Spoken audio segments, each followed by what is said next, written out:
I've tried out a little today with recording a guitar.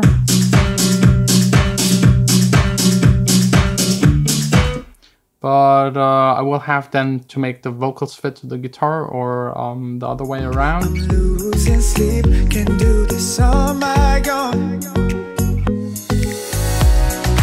Wasting time, trying to find some peace of mind.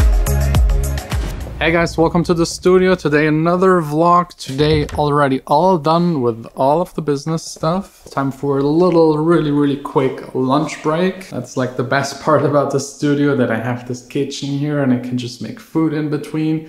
And this way not have to drive somewhere, get something, be distracted. I can just stay here, fully focused on making music. Today it's all about starting a remix, how to approach starting a remix. Yesterday we talked about how to actually get the remix opportunity, especially with bigger artists. Today it's all about how to start the creative process. And it's similar to cooking. You kind of get already parts, stems, that's like the raw food. And with that you have to create something, combining it, just making something tasty.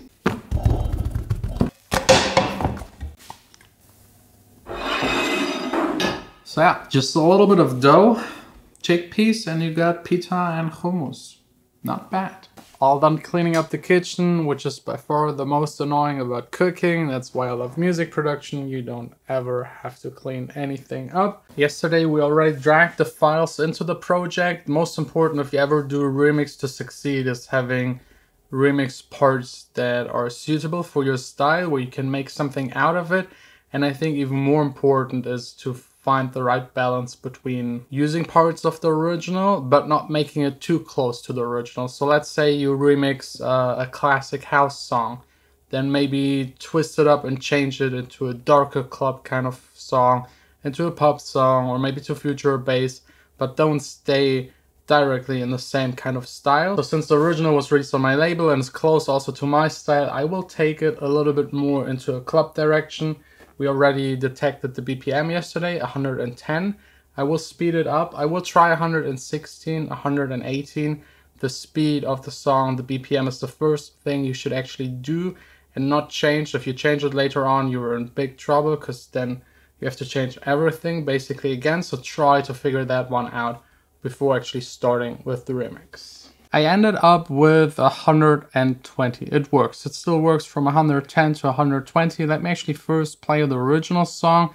I've also speeded it up to still have it on the grid of the song, to have it as guidance to know where what belongs to.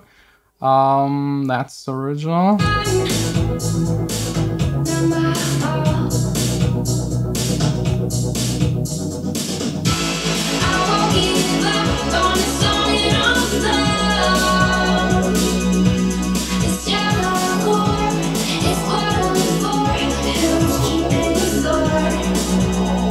Funky drum influence, still kind of dark, moody synthesizer, 80s kind of song. Absolutely love it. We got here only 3 tracks with different vocal parts. Let me play you all of them.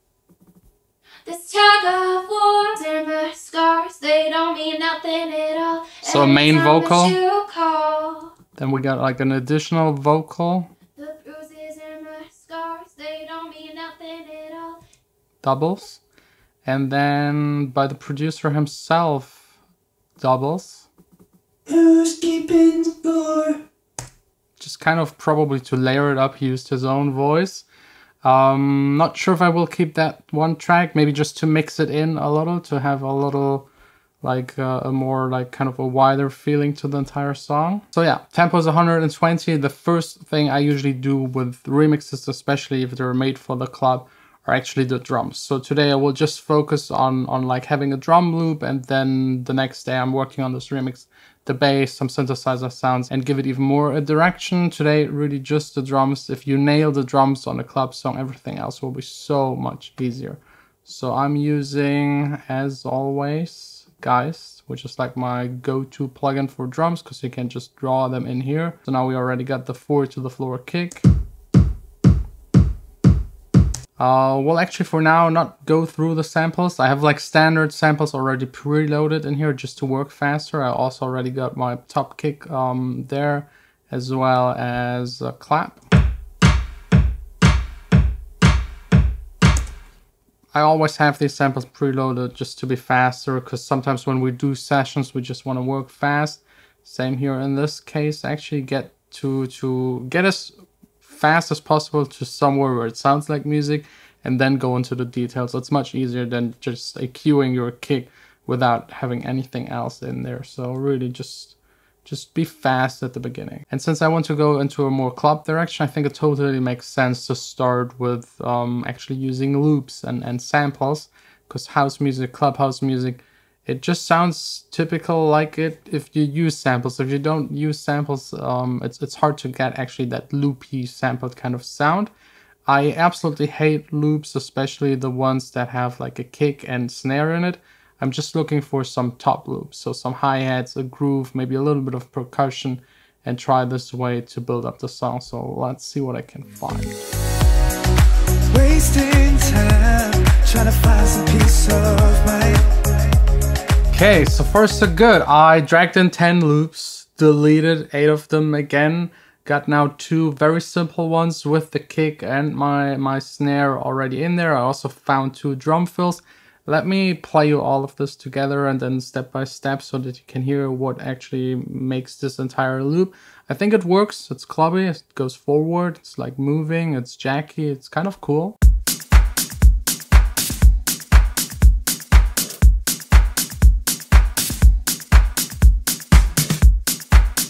So we got the drums that I made.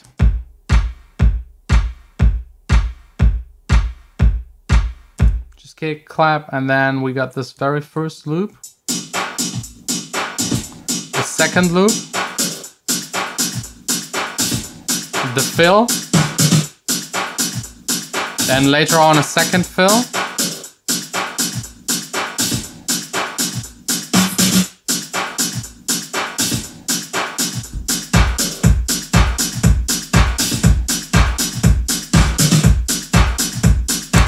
let's just check really quick if the vocal is still like the tempo is all right and there's nothing in the drum loop that kind of is totally off rhythm.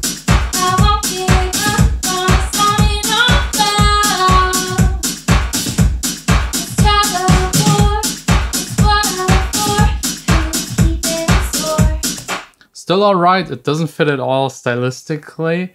I will now further go into the details of the drum loop and then maybe later on start processing the vocals. So it's first all about cleaning up and finding the right samples. I think I found the right samples. I'm still not sure about the kick. The kick is something I like to decide later on once I got a bass, because bass and kick, they have to sound really good together.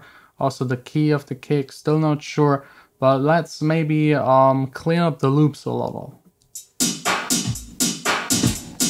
So of course, first cutting the low frequencies away that we won't need.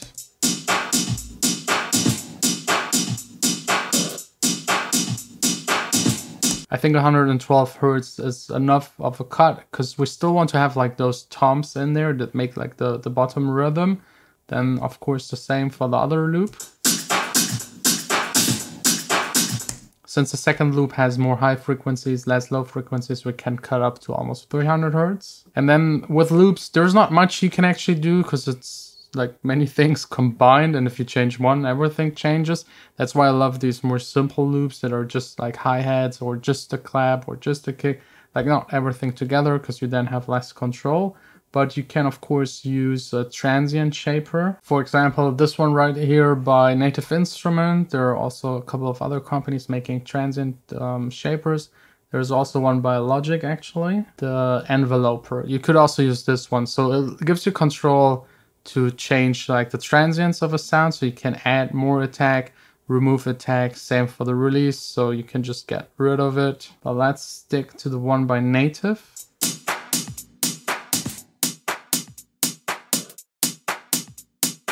That's basically how you get rid of too much reverb that might be in a loop. And since I'm not a big fan of the reverb that is already on there, I will just really cut it to minus 77%.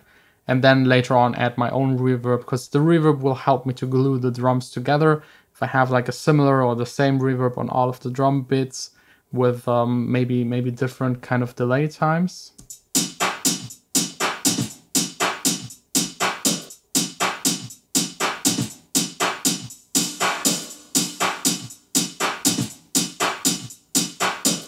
I've added now the Valhalla Vintage Warp. Like, this is a preset that I've made for, actually for claps, but I think on this loop it also really works.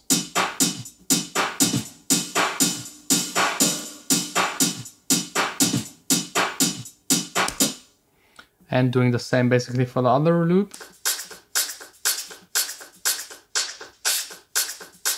Has actually less reverb, so I don't have to use the transient designer. I will just add it to the same reverb, maybe a little bit less. And there is this one percussive sound that I don't really like, so trying to get rid of it.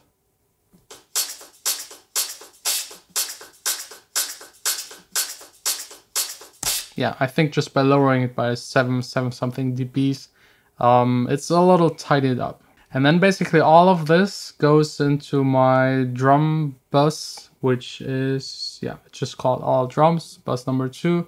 Just go in there. And on that one bus, I have the glue, which is like an SSL compressor, just to glue everything together. I mean, the name already suggests that it's good for that.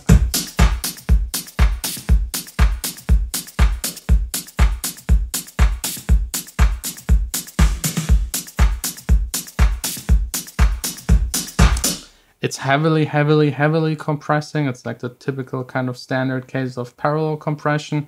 And the heavily compressed sound is just mixed 5% into it, just to get the transients kind of crushed and compressed, but still retaining actually dynamics. It's like a sneaky way to get a compressed sound without the downsides of compression, which is like a reduced dynamic range. Also on the same bus, I actually like to have a filter. Let's see which one we'll actually take. There's one, I think, by Sonalxis, the creative filter.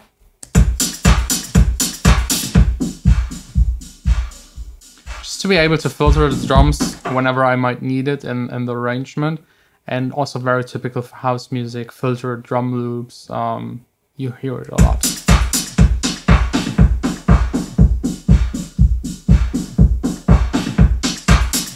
The reverbs are not in that bus. I might change that later and also put the reverb into the same bus, so I can also filter the reverb. Sometimes that sounds nice if the reverb isn't filtered, so you just kind of leave that washed out drum sound, just the reverb of it.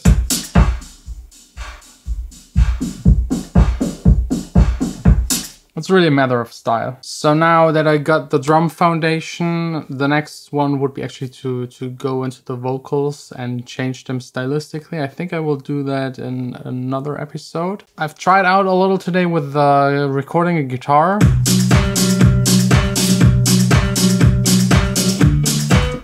But I will have then to make the vocals fit to the guitar, or the other way around. And I also started playing around with the bass a little bit in Diva.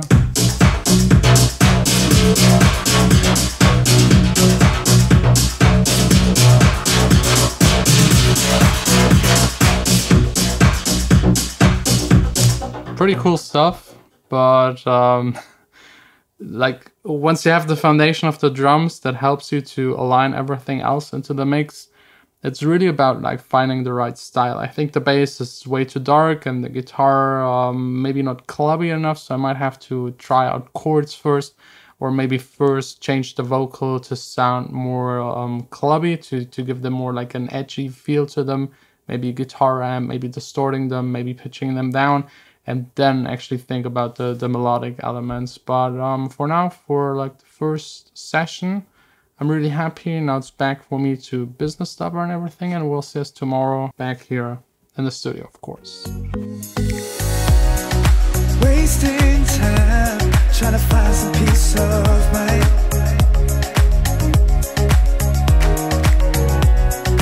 Feel so